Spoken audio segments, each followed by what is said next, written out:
Hello and welcome to Always Take Notes. In this episode, Kassia and I spoke with Julia Kelly, who is an author of romance fiction. Her first book, 1 Week in Wyoming, was published in 2014, and in the 4 years since then, she has published a prolific 10 books. So Julia was completely fascinating about the world of historical women's fiction and romance, which is something that neither Simon or I knew much about, but it does have some very sort of novel features, including how avid the readers are and how loyal the readership is, and also how you promote and use social media to grow your audience. So it's really well worth listening to. So Julia, great to be with you here this evening. Could you tell us a little bit, first of all, about your early interest in writing and what motivated you to take the paths that you did? Sure. So I have been writing for as long as I can remember, which I think is probably a common theme that's come up throughout your talking to various authors. Sure. As a kid, was always scribbling away and kind of had some aspirations to write a book at some point, never really stuck with anything. I found that getting to the point where I had an idea and then I followed through with it was always difficult. So around the 20,000 word mark, you'd start to lose interest, and suddenly it would, end up on a hard drive somewhere, just not being ever looked at again. So you got that far with different drafts? Yeah, I did. When I was in college, I was trying to figure out something that I wanted to write. And actually, it was when I was in graduate school in New York at Columbia that I sort of reached max capacity with my master's project and all my classwork. And I was just feeling very creatively tapped. And we should say again, in full disclosure, that Julia and I were at graduate school together. Yes. So upfront about that. You understand the pain of the master's project, and I was spending hours in a radio lab. It was a radio documentary, and I remember coming home one night and just sitting on the sofa and thinking, I can watch more Dancing with the Stars, which is sort of my default of I can't think anymore and I don't have anything, or I can try to find something creative that I can put a different side of my brain towards. And so I started writing, and I've been a romance reader since I was probably too young to be a romance reader. What do you think the appropriate age threshold is? Oh, whenever somebody's ready to pick up one of those books, I think they should. No, I think I was probably 12 or 11, which was maybe arguably too early, but I think a lot of people find books like that when, between the over-the-top covers that were popular in the 90s, the 80s and 90s, to, when you're a kid, I think anything that has anything remotely sexy or salacious seems really forbidden. And even if, you go back and read something 10, 15, 20 years later and you think that's really not that scandalous. So, I'd been reading for a long time, and I just thought, this is something I enjoy and it's very escapist, and I'm gonna, I always thought I might be able to do it. And so I started writing, graduated and got a job and sort of picked up the book, put it down, picked it up, put it down. And for you were working years. In journalism. And I was working in journalism, right. So I was a television news producer, and I was on, every shift up and down the clock, mornings, nights, weekends, holidays, all of that. So, and Julia, just to explain to our listeners, you're American, but you spent a lot of time in the UK. Correct. Yes, exactly. So I was kind of at the point where I needed to make a decision about the book, whether I was actually going to stick with it or not. So I decided it was something I wanted to do. I was going to see if I could finish a draft. And so I sat down and finished the book around, I think it was 2011, 2012. My timeline isn't the clearest sometimes because I have trouble remembering what happened when. But finished the book, revised it, and went out to an agent. So that's sort of when I decided to really make this a career. And I decided I was going to have to kind of be serious about this, or abandon ship and decide that I was going to do something else with my time. I got an agent through cold querying, and it's sort of, we've been together ever since. And it's not been a smooth path to publishing. I think most people find that it can be difficult, especially with fiction and genre fiction, and trying to hit the right moment in the market and find the right publisher. That's what I've been doing since. Did you find it difficult? Did you have kind of a favourite type of this kind of fiction when you were, starting to read them and enjoying reading them? Did you have a particular kind that you really enjoyed reading? And is that what you kind of consciously tried to imitate when you first started writing? Yeah, so I was attracted to historical romance. Mm-hmm. I've always loved history. It was what I studied in college. I did all my work around Victorian British sexual history, which actually ties in nicely with what I was writing about. So that was always the area that I sort of focused my attention on. And I've done some contemporary work also, and I'm doing historical women's fiction, which has a contemporary and a historical timeline kind of interweaving with each other. But it's always come back to that historical side of things. So that's what. Could you tell us a bit about how the world of romance fiction works? What Absolutely. Are the different areas in it? How? Give us a tour de horizon of that. Sure. So romance is a really big umbrella term for a lot of different types of books. So it's genre fiction. Which is romance the right word? Yes, it is. Yeah, absolutely. So it's genre fiction, which means that the reader going into it knows that they are going to get two things out of a romance novel. They're going to get a happily ever after, so an ending where the couple ends up together, and that the book is going to focus primarily on the developing relationship between two people. In the same way that if you pick up a mystery, you know that there's going to be a puzzle, and at the end you're going to have some sort of satisfying knowledge that the puzzle's been solved. Right? It doesn't mean that the villain's always caught at the end, but you know what happened. So same idea. And within romance, there are all these different subcategories. So you have historical romance, which traditionally has focused on, the Regency era, the Victorian era, although there are a lot of different areas of romance, and a lot of people are trying to push into some different time periods that have been kind of neglected. There is contemporary romance, which is everything from sports romance that focuses primarily on heroes that are sports, that are athletes, all the way through to what are called small town contemporary. So lots of world building, lots of interconnected characters. You kind of get a little bit of everything, and there's paranormal, which ties into sci-fi. There's everything, if you're looking for really high heat level, there's erotic romance. So you get kind of a big, vast choice of what type of romance. And it's you're like a looking for. massive world in terms of the number huge. of these books Number published of and books. number sold and things as well, right? Yeah, it's more than $1 billion industry, and Okay. so it's I believe, I'm sorry, my phone. It's a more than $1 billion industry, and it. Is that English language? I believe that's English language, and there are some fantastic numbers that the Romance Writers of America, our sort of trade association, our guild, has pulled together over the years, looking at readership and looking at who is reading these books, how much these books are making, what part of the market they're making up, and it's a really serious business. And I think the unfortunate thing about romance is, it's written by women, it's written primarily for women. A lot of the editors are women. It doesn't get taken seriously in the way that some other areas. By women? Not exclusively, but primarily by women. Yeah. There are absolutely some men who are doing very, very well in romance, but you see a lot of women authors. So, for instance, if I were to go to a conference, it's just almost wall-to-wall women. And it's fascinating. It makes for sometimes a very inclusive, very supportive, very interesting dynamic, because you have this space that feels very safe to a lot of people. And it's an industry that's not without some issues. There are absolutely issues of diversity and inclusion, but it does feel very, very woman-forward, which is really exciting. I've got a couple of questions. The first one is, could you talk about sort of the giants in the industry in terms of the kind of the big brand names?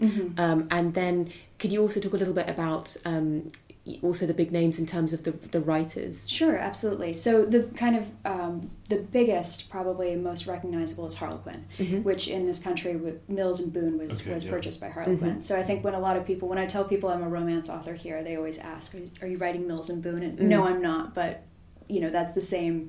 They're thinking in the right direction. So there's also. And is Harlequin an independent firm, or does it belong to one of the big publishers? I believe it's still independent.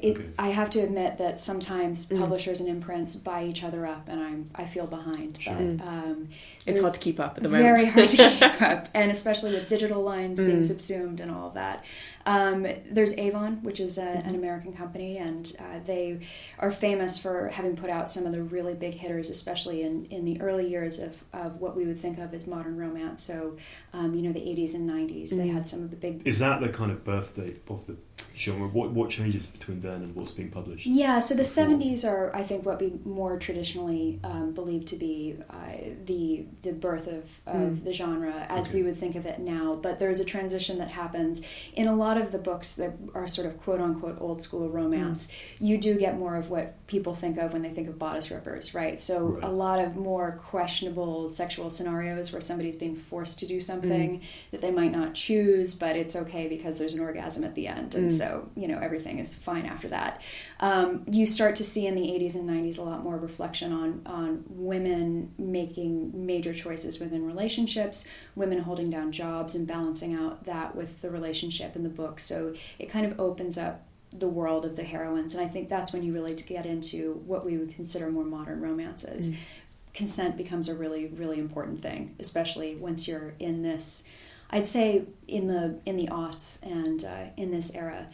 Consent is a really big point of conversation amongst romance authors, and it's not a big surprise that that's been a big focus in the last few years also with all of the Me Too movement and, we wanted to ask you about that. I mean, in terms of readership, this is a genre that's known for having a very loyal readership. Is that something you're very conscious of, both as a reader and now as a writer, this kind of very... people have very particular tastes and are very loyal to one particular writer or a couple of different writers? Yeah, so the wonderful thing about romance writers or romance readers, I should say, and the market bears this up, is that they're voracious and they read widely, and they tend to read widely outside of romance also, but absolutely there are sort of what's called one-click buy authors, right? So your auto buys. So if somebody comes up, for instance, Tessa Dare is a big name amongst historical romance. So if Tessa Dare announces that she has a new book, her loyal fans will, without even reading the synopsis, automatically buy her on Amazon. And how much of these writers' reputations are they created by word of mouth, or are there big marketing spends and things like that? It really depends on the author and the publisher, but a lot of it is word of mouth, and a lot of it is people discovering through blogs and through Twitter and Facebook. And romance readers, once they find each other, tend to talk a lot, and so there's a lot of recommendations flying around, and I think a lot of the discovery happens that way.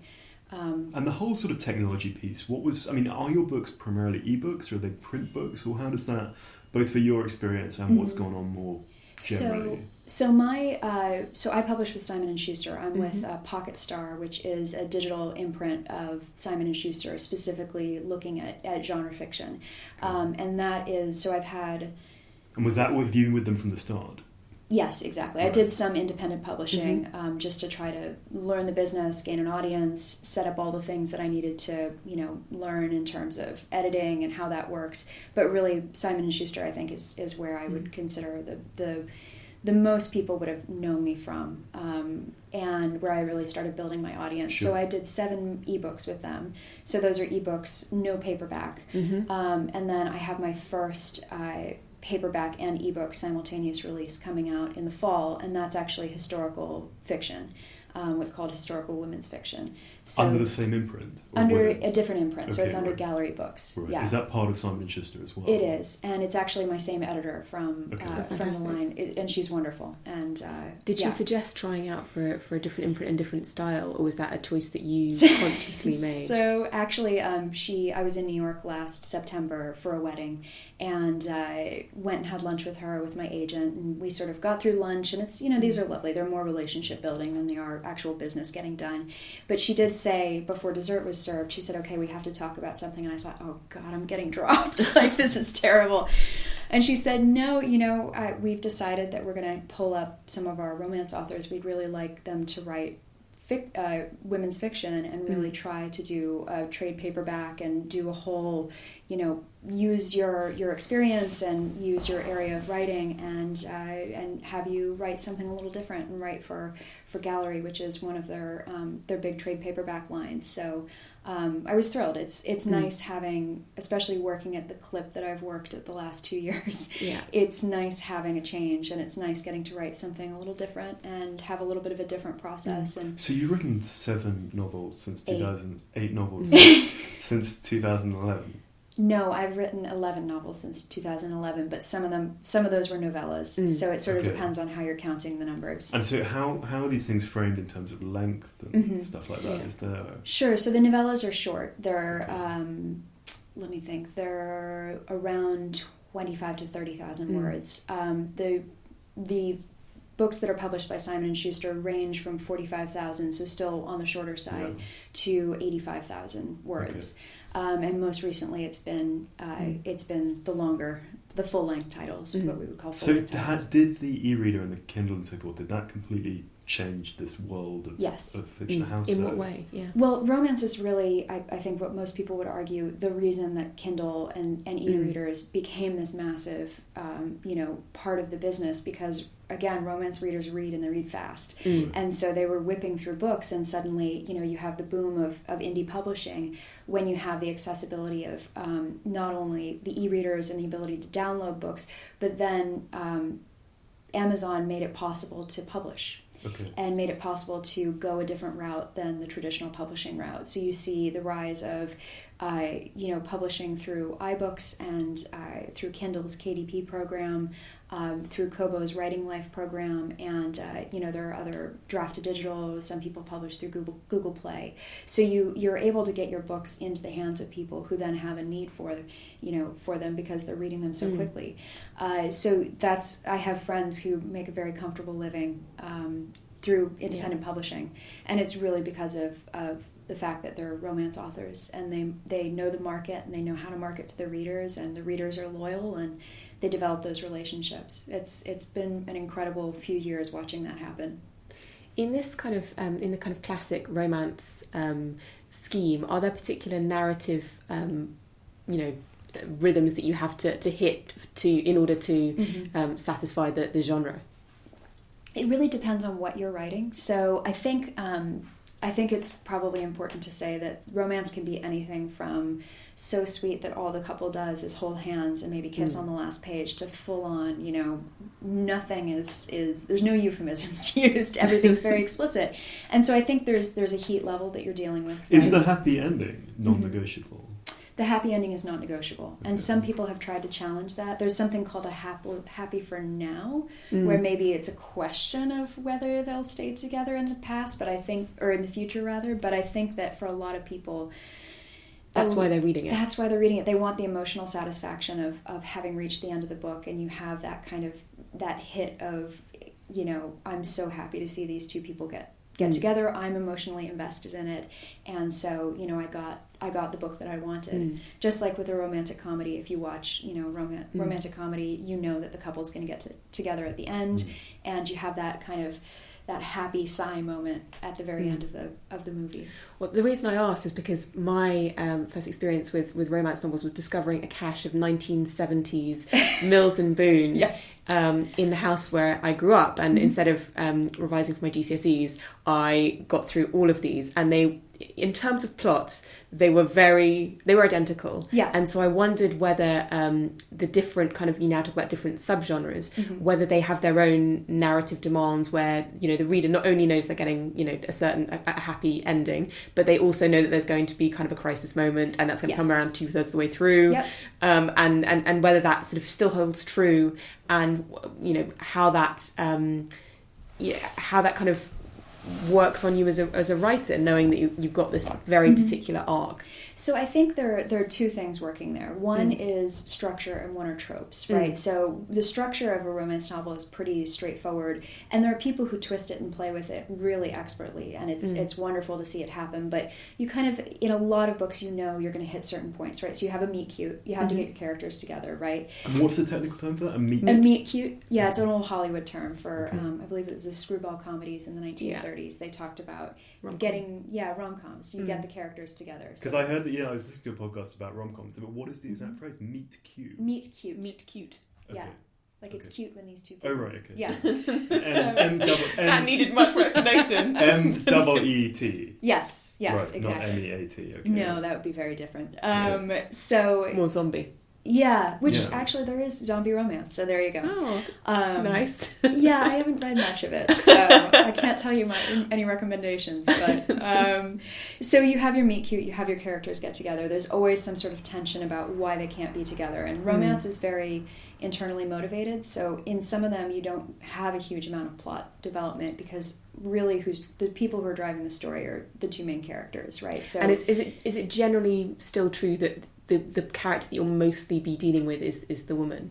Actually, now you get a pretty even split, usually, okay. between male and female perspective if you're looking at heterosexual romance. And does the narrator have that kind of omniscient access to the inner lives of all the characters? Because I was reading the one about the sports agent Yes. that you sent over, and we start off with her perspective, Yeah. but then suddenly we're like 3 pages in, we're in his head as well, right? And Right. so is Right. that usually that omniscience extends across the... So you typically stay with a character within a section or a chapter, but then Yeah. you'll flip between the two characters. Right. And there are absolutely some people who are just writing in one perspective. I read an Emma Chase novel the other day where it's all in the male perspective. Or, there are other people who write all in the female perspective. But typically you'll get some back and forth, and you kind of get these two people and their reasoning why they can't be together, and then inevitably something happens and they end up sleeping together, and then everything looks good, and then suddenly something tears them apart. Is there like a the defined conflict. time frame it's got to run over? Like, Yeah, so it depends on how close you adhere to the structure that's often laid out. Actually, a lot of people use a system called Save the Cat, which is a screenwriting it came up system. in another interview we did with Laura Palmer, who's a genre fiction editor, and she said that she asks her if she's got a novelist in trouble, she gets them to read Save the Cat.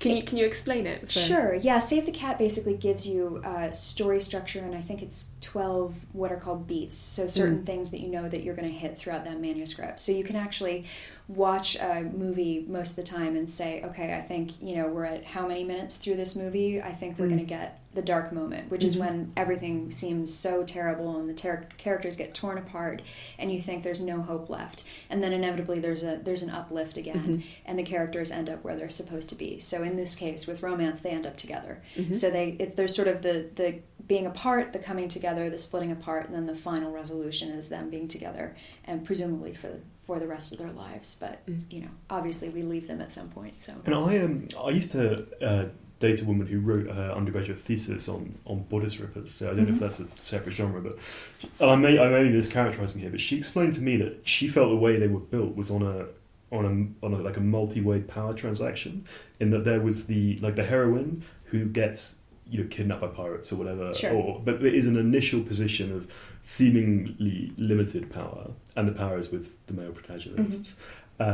And then they hook up, and then a reverse power transaction occurs because the pirate or whatever falls in love with the maiden, and that the power ends up with the woman. And she felt that was the kind of narrative drive that was pushing a lot of this stuff. Is that, would you agree with that? I think in a lot of books that's the case. Yeah. This is a genre that absolutely still has the alpha male as a very central part of a lot of books, and they're not all of them, and I've certainly written characters who are not alpha males, but in a lot of cases there is an element of he needs to be brought down to a place where he's emotionally open enough to be committed to a relationship, and that's a place of vulnerability. So really what you're looking at is you're looking at two characters who are allowing themselves to be vulnerable, and I think in a lot of cases what a lot of readers are drawn to is the male vulnerability, right? It's this very raw, very open place, and it's very satisfying when then these characters come together, because you have both of them in a place where their vulnerability becomes actually a point of strength. But I think the power dynamic is a really interesting point, and you do absolutely see that with a lot of books. Because I read the beginning of the other one, the Scottish one as well, and I didn't read to the end, but I was very interested. The sort of reprobate guy, Sir Keir, whatever. I was trying to kind of game this out in my head, and I was like, is he going to be rehabilitated? Like, because also on what we were touching earlier, he did seem a little bit kind of rapey. So he's not the hero. Okay. He is a device to get them together, essentially. Okay. So it's speaking to the tropes that we alluded to earlier. There are certain tropes within romance, things that you commonly see, and you see this across genre fiction, right? So you see the grizzled detective who has an alcohol problem and has no ability to have human relationships, but is a brilliant detective. Yeah. In romance, you see a lot of things. So for that book in particular, it's a marriage of convenience. So the two characters are friends beforehand. It's also a friends to lovers book. So they're friends beforehand. Something happens, and because of the social conventions of the day, she has to end up marrying somebody because she's essentially been ruined. And so the hero steps in and takes that role on. He becomes the husband, but he's, again, in one of these friends to lovers books, he has been in love with her for years and years. So it's this source of tension that he doesn't want to ruin the friendship, but at the same time, he's married to this woman now who he feels very strongly about, and he doesn't believe that she's there. And she isn't there at the beginning of the book, but she gets there in the end. And so you have that happy resolution within that marriage, that it's not just this kind of convenience, it's actually a full, an actual marriage. I think this brings a sort of quite a nice segue into one of the things that we wanted to speak about, which is, you brought up a little bit earlier, in terms of diversity and how the genre has responded to issues of diversity, and also the Me Too movement and all this kind of stuff. Can you talk a little bit more about that and what it's doing right in response to these concerns, and also how much ground there is still left to cover?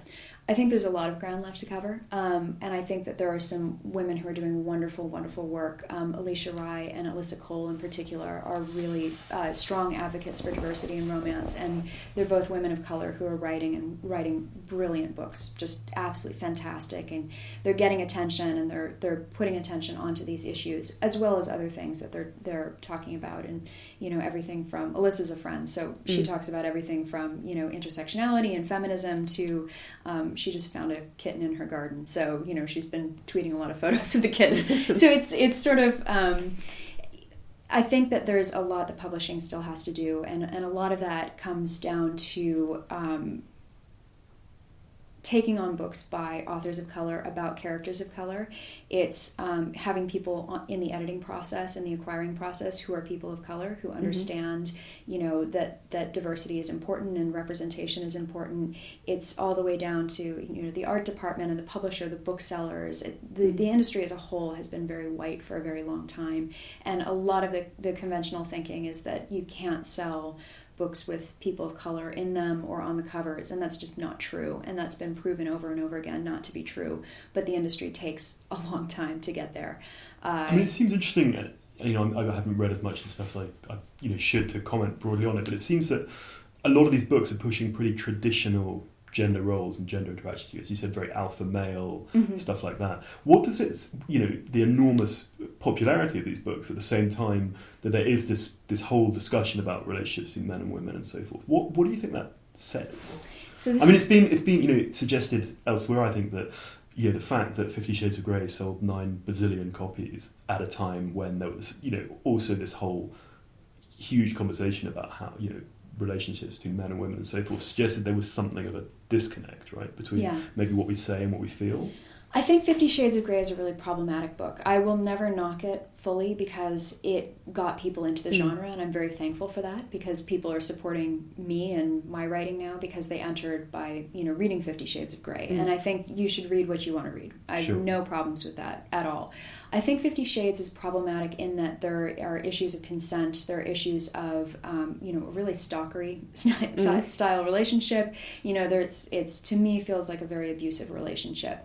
In terms of the traditional gender roles and things like that, I think there's absolutely some reinforcement in romance, but I think that where romance is doing something really interesting that's really subversive is it's putting a lot of emphasis on female pleasure and female choice in relationships. So women are driving the relationships, they're making choices about whether they do or do not want to be in relationships, and they're... Even when they get tied to the mast? Well, see, that's the thing. Those books really don't get published anymore because those are very, very old school, older mentality to those books. So really, when I write, I make sure consent is very explicit, and she has choices that she's making in the relationship, and she's making those choices because they're the right choices for her.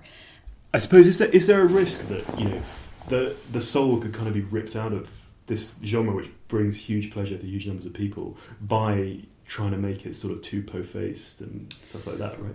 I mean, there's always a risk, but I think at the same time, you write and you write well, and you know you give readers what they're looking for. And I think it's a spectrum, not a.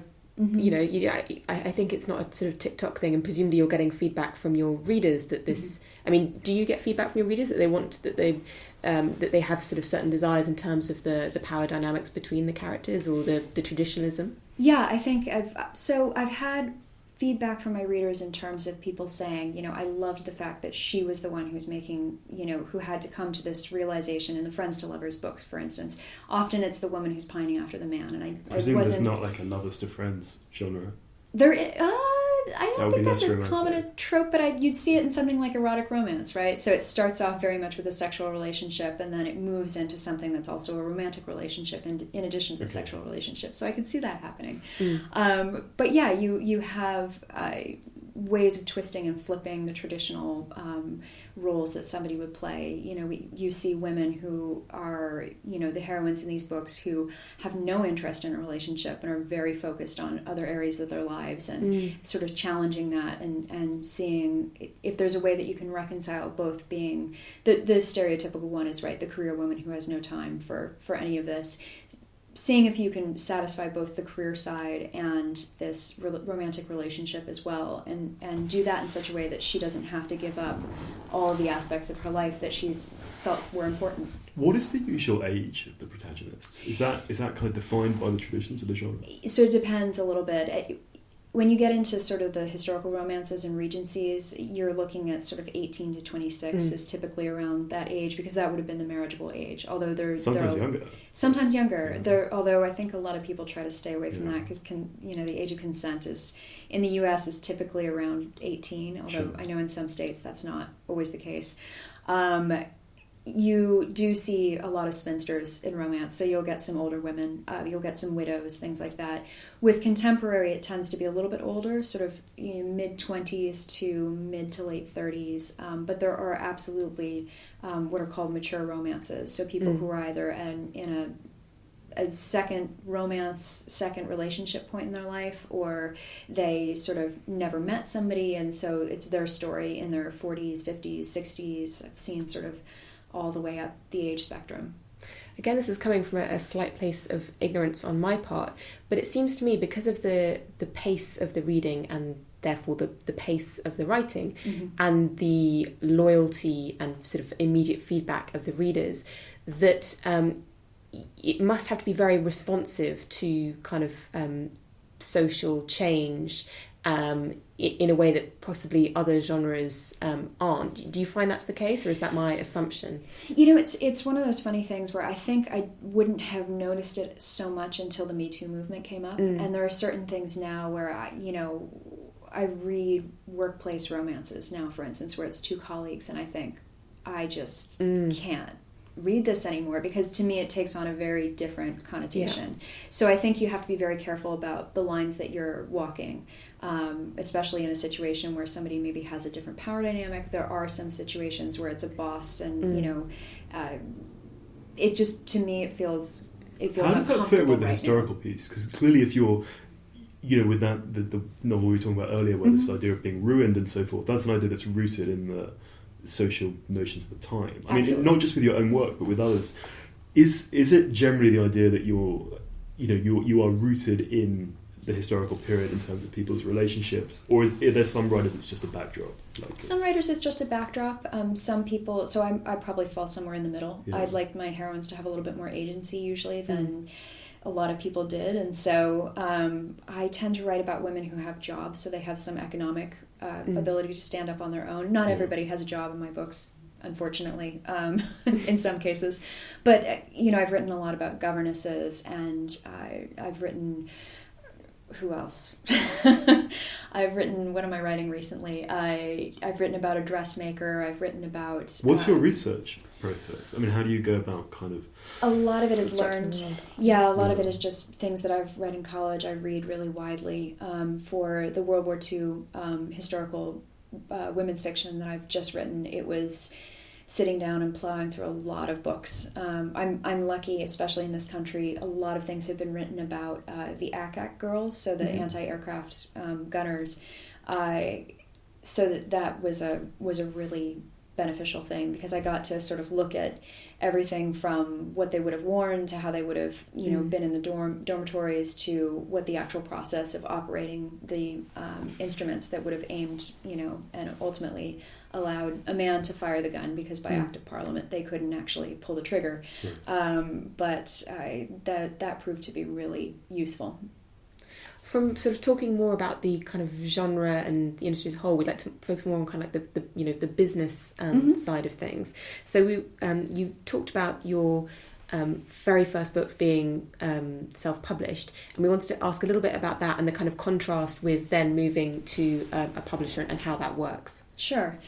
I think, do you want to talk about what aspects exactly? Maybe you could talk a bit about just how it worked for you. Sure. And then we can, get some of the broader landscape from that as well. So for me, I worked with a collective for an anthology series first. So you had an agent from the get-go. I had an agent from the get-go. So while my agent was trying to shop me, and while we were trying to figure out the right project for the right publisher, I was also doing some writing on the side for this independent publishing.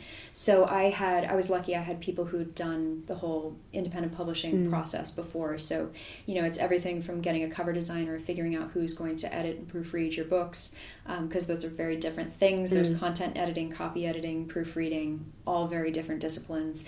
We were passing drafts back and forth, a lot of beta reading. So we sort of, I took those projects from conception all the way through to actual publication. Was that enjoyable, having that level of power and control? Yes, but I realized there are some things I enjoy more than others. Cover design is not something were you kind of running the two tracks simultaneously? So you had an agent, she's shopping your work, but you're also doing the self-publish thing at the same time. Is that helpful or common in this particular industry to sort of get your name, as it were, by self-publishing before a traditional publisher will take you on? Yeah, I think it works for some people. For me, it was really an exercise of trying to, even if I had 300 readers, they were 300 readers who'd been with me from the beginning. And so when I did get a publisher, I could then say, hey, these are coming out with this publisher. And honestly, I don't think my readers care who publishes me.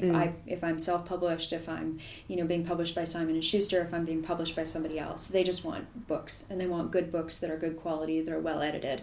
So you do have to make sure that all those things are fulfilled when you're independent publishing. When I went and worked with Simon and Schuster at first, it's, I think, probably a very traditional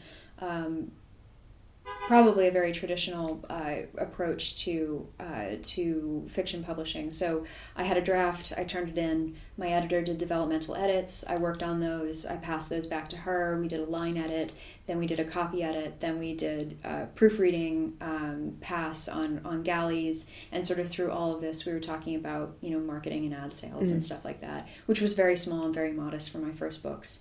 And then it came out for publication. How does the sort of the marketing and that side work in this genre?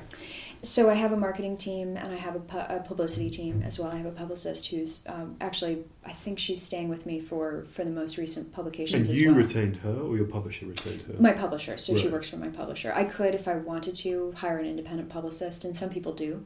Some people find that valuable. I don't think I've reached that point yet where I'm quite ready to let go of that amount of control. And in terms of putting the self-publishing side, is it always within ebooks, or are there people just putting this writing on the internet, more generally? Absolutely. I think a lot of people got their start in fan fiction, which have these massive forums that have been around for years. And well, that's famously how 50 Shades started. Exactly. And the Twilight series, didn't that start as fan fiction? 50 Shades fan fiction to Twilight. Yes, that's right. I think Twilight was also maybe.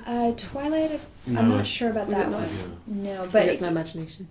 There's been a lot of fan fiction that came out of Twilight, I think. And for those, again, who may not be familiar with the term, could you explain a bit of what fan fiction is? Sure. So it's co-opting or borrowing the world of another creator. So it's often around television shows, movies. It could be other books. I've seen that, absolutely. There's gamer fan fiction as well. And so people are writing stories within that world, but they don't own the characters. They're not typically paid for it. Are there ever copyright issues or things like that? I'm sure there are. Comes to that. I'm sure there must be. And I think that when you look at 50 Shades of Grey, it's departed enough from Twilight that I think you can draw some similarities, but they're absolutely within, they're very careful, I'm sure, to make sure the intellectual property is on the right side of legal. So And so for you move, do you still self-publish anything, or have you stopped? I'm attempting to. I haven't had a huge amount of time, but I'm trying to get back into doing some self-publishing. So I have two names. I'm Julia Kelly as well as Julia Blake. And Julia Blake has been the contemporary side of my work. I've been focusing more on the Julia Kelly historical work for now, the historical romance and historical women's fiction. So I think I need to be doing something with contemporary contemporary that's independently published, probably, although I'm talking to my publisher also about doing some more of the sports romance as well. So we'll see what ends up happening. It's sort of a little bit of an up in the air time right now. I'm at the end of 2 contracts, which is a big relief and also a lot of uncertainty at the same time. Yeah. I think we can both sympathise with you on, nearing the end of projects. You said that you have some friends who are just happily, very happy to continue self-publishing. Could you talk a little bit about, obviously it must be personal preference, but, the different experience and why someone might then want to join a traditional publisher, or why they might want to stay, self-publishing? I think both sides have pros and cons, and with self-publishing, you obviously are doing everything yourself, so that can either be wonderful if you like that level of control, or it can just be an absolute disaster if that's not something you're good at. It's a lot of project managing, it's a lot of kind of being the person who's hustling. There can also be a huge amount of money made there. If your book is successful, you own the rights to that book. You also get the royalty share from, whether that's 35% from Amazon, 70%. You're looking to make a lot more money than you would in terms of... Although one thing we've been told by editors in more traditional publishing houses is if it goes wrong for self-publishing, like if it doesn't sell, that you're in some ways... you can't come back. That's the way it's been phrased to us. Is that, in this world, is that overly dramatic? I think in the romance world, you can always reinvent yourself. Okay. There are people with multiple pen names. There are people who've had flaming disasters of careers. There had people who had no sales at a traditional publisher, came out and either changed their name or did their own thing and just absolutely blew up in terms of popularity and their royalties as well. So I think it's hard to fit a one-size-fits-all experience around there. I think the one place where I have seen it potentially hurt somebody in terms of self-publishing is if your numbers aren't particularly good and a publisher's really on the margins of whether they want to sign you or not, and they ask for your numbers. And if your numbers aren't there, that can be a really tough conversation to have. And can we talk more generally about money? It's something we always try to talk about on the podcast, but clearly this is a huge industry. There's a lot of these books being sold and so forth. I mean, do you make appreciable money from doing this? Or and again, say as much as you want, but we always try and this is something people really care about and really are interested about. So we try and dive into this. So how much have you guys talked about advances and earning back advances in foreign rights? Yeah. Okay. Yeah. So your audience is familiar with that. Yeah. So my advances are definitely on the smaller end, and I'm hoping if my editor's listening to this, I'm hoping to bump that up with my next contract. But get a hint in here. Exactly.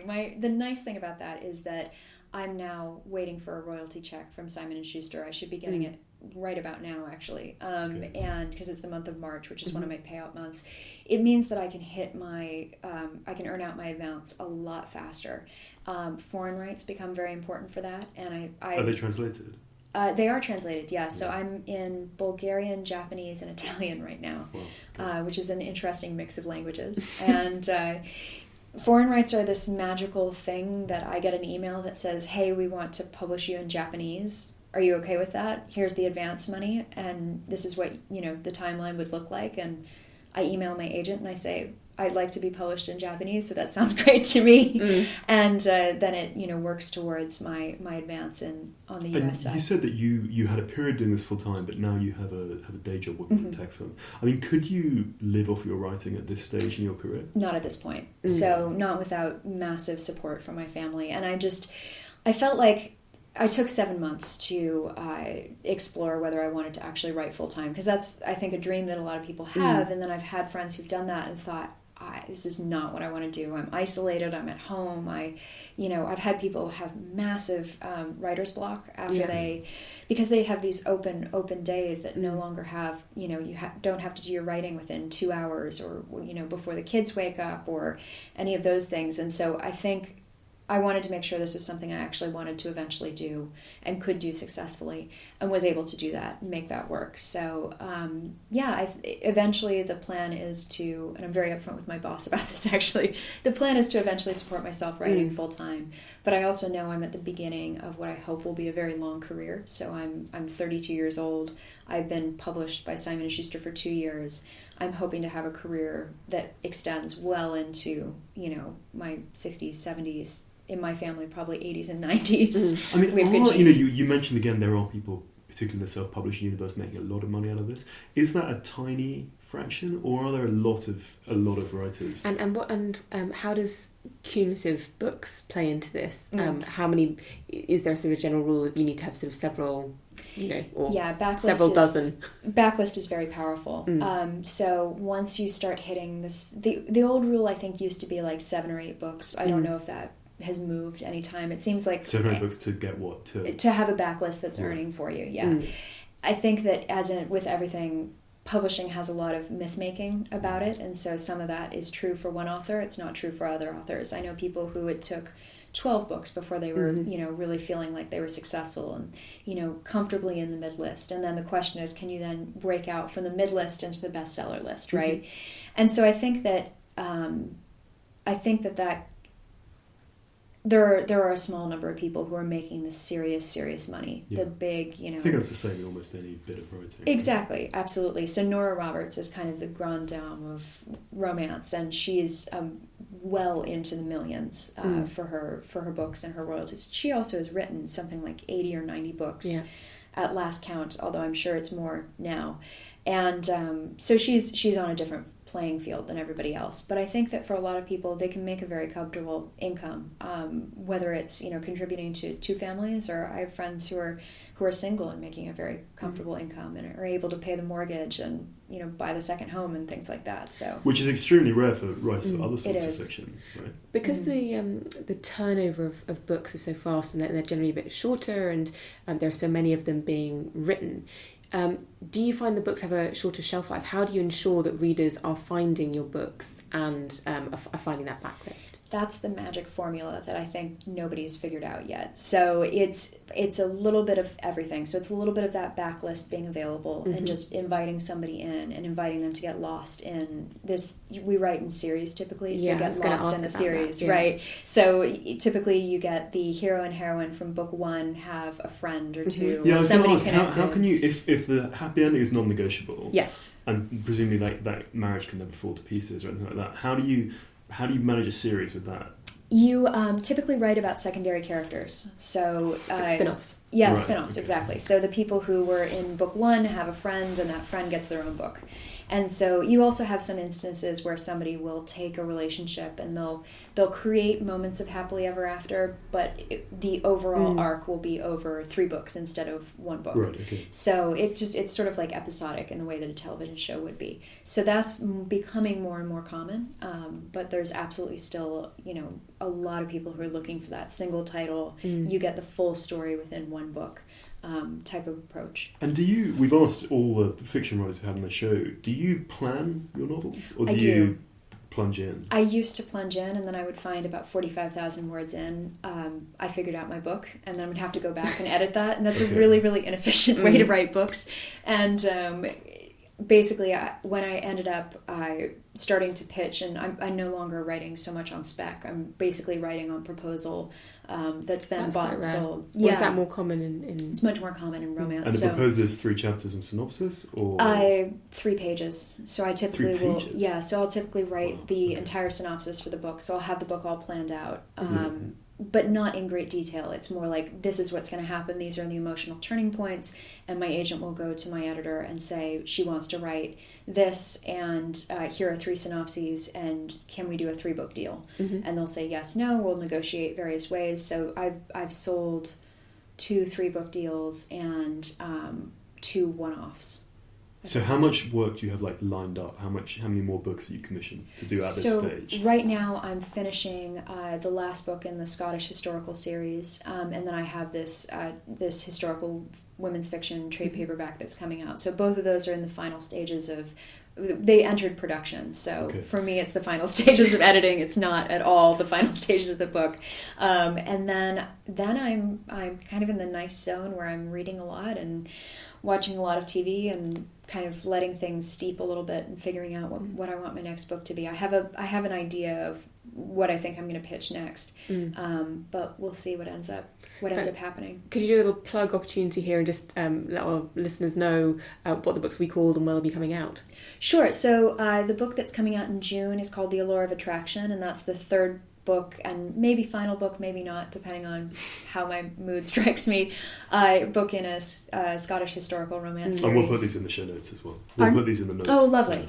And then my book coming out in the fall is called The Light Over London, and that is World War II set, the one about the gunner girl, basically.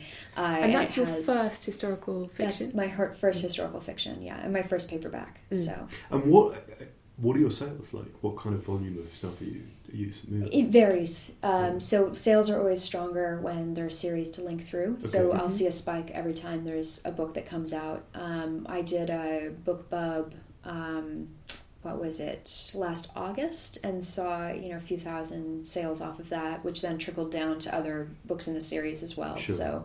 What are your publishers looking for? What are targets for this kind of stuff? That's a good question. Because I was new and because I was also digital, it's a little bit of a different perspective. So you're looking for sort of ideally 5 figures, and we'll see when my royalty statement comes how I've done. And how are the ebooks priced? Are they comparable to actually the physical books? They're a little bit cheaper. Okay. But not drastically cheaper. No, so when we had Laura Palmer on from Head of Zeus, who their whole pitch as a publishing company was they were going to sell ebook only. This was in 2012. Ebook only stuff for $1 or something. So it was way less. But yours are 70%, 50%. Yeah. So I'm at, for my full lengths, $4.99 typically, which is dollars, and that would be $7.99 would typically be your price point for romance in the US. For the shorter books, I'm priced around $2.99. Okay. So, and that can, obviously fluctuate based on sales and things like that. Usually there's some discount pricing before a book comes out to get people to buy into the first book in the series if they haven't done that yet. So, the trade paperback, by contrast, is, I think right now it's marked down to $12 on Amazon. Originally it's $16, and I want to say the ebook is $9.99. And just, you've produced an enormous amount of work in a short period of time. What is your method or your routine or your rhythm? Yeah, and when do you write? So our record on this show is 1 book in 5 weeks. Yeah. Can you I beat can that? so break that. Oh, really? 39 days. Oh, wow. Really? So I wrote The Taste of Temptation in 39 days. But continuously? Well, continuously. After I've been laid off from my job, that is less, while moving from New York to Los Angeles, No, New that York is slightly to longer. London. 5 weeks is 30. No. 39 days? 39 days. I think that's the fastest. No, 5 times 7 is 35. Oh, 35? Okay. You're 4 days off the pace. Oh, come on. Well, I was moving, so that's my excuse. Okay. So I did that when moving I was... and working full time. Pardon? Oh, were you working full time? No, I'd been laid off from my job, Okay. which was very helpful. And I had decided I was going to move to London from New York. I was waiting to give my notice, and I was laid off, and so I was given a severance package to go moved to London, which was lovely. So dream. It was the dream. So I had 5 weeks to basically sit there and write and clean out my apartment and say goodbye to people. And so I wrote that book during that period of time. And how long is it? That one is 85,000 words. Okay, I'm in awe. Yeah, I'm in awe as well. Do you tend to write in the morning or the evening or late up at night? Down the clock. So the nice thing about having been a journalist is you can I find it very easy to turn it on whenever, because that was television news producing, right? You need to be able to produce whenever, and that's a lot of writing, and it's a lot of copy, writing copy for the voice as opposed to just writing for somebody reading in a newspaper, which is a different discipline. And so I do find it easier, for instance, to write dialogue than I think I do other areas. I most recently have been writing at like 5 o'clock in the morning because I'm working in a new job, and so I come home sort of mentally exhausted because there's a lot of absorbing this new world since I'm no longer in journalism. I normally would write I'd come home, run, cook dinner, and then write after work. I write on the weekends. I write whenever, basically. And do these go through multiple drafts? They do, yeah. Typically I'll do a fast draft where I'll try to get everything down, sort of using that synopsis that I sold on as a guide so I can remember what it is that I sold. And then I'll go through and do a revision, maybe 2 revisions if necessary, and then that goes to my agent. And then we start going through the process of going back and forth with the manuscript. And you, one last thing, and you left your journalism job. Are you done with? I'm done. I'm a free woman. I can have opinions in public for the first time in my life. No, I felt like it was the right time to leave for me. I had done what I wanted to do, and I thought, the industry it's tough, and it's, unless your heart's completely in it, which mine wasn't anymore. It's a really tough industry to convince yourself to go out and do the work every single day. So I still have a lot of friends in journalism and a huge amount of respect for people who do it, and think it's a really important, vital part of my life, and has allowed me to be a writer in the way that I am now. But I'm a free woman. Hello, it's us again with a swift update from our lives. Kassia, what have you been up to, and what have you been reading? What have I been up to? Well, I am still sort of in the finishing phases of my book, which has now got a shiny new title. Are you able to disclose that? I am, yes. It's up on Amazon, so I think that makes it official. So it's going to be called The Golden Thread, and it is going to be published in October, and I could not be more excited. So that's, I've mostly been sort of doing all the last minute faffy bits for that, and I'll be looking at artwork, which I love doing. It's the part that gets me really excited.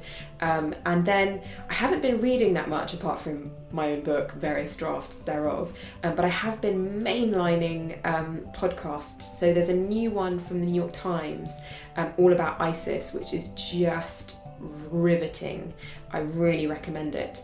And then I've also been listening to Embedded, which is about kind of American politics, and the most recent episode was about Scott Pruitt. And if you can get past the slightly This American Life isms of the presenter, then it's well worth listening to.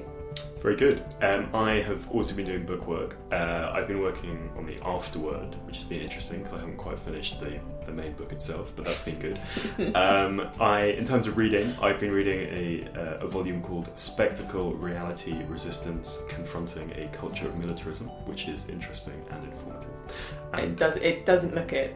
We're currently using it as a stand for our microphone, and I think that's its future role. I think that's an unfair slant upon it, but I am looking forward to the day when I can read books that aren't about the British military, and that day is coming soon. I'm also going to Belgium for a story next week, which should be fun. So exciting news in both our camps. Anyway, this has been, as ever, Always Take Notes, hosted by me, Simon Acombe. And me, Cassie Sinclair. Our producers are Ed Kiernan, Liz Davies and Olivia Crellin. Zara Hankier looks after our social media. Our graphic design is by James Edgar, and our music is by Jess Danheiser. And you can find us on all manner of social media. We are on Facebook and Instagram at Always Take Notes. You can find us on Twitter at Take Notes Always, and our website is Always Take Notes. novelist.com. And as ever, thank you very much to the people who have rated us on iTunes, and if you haven't yet done so, please do. You can also get in touch with us and ask us any questions, or let us know any people you'd really like to hear from.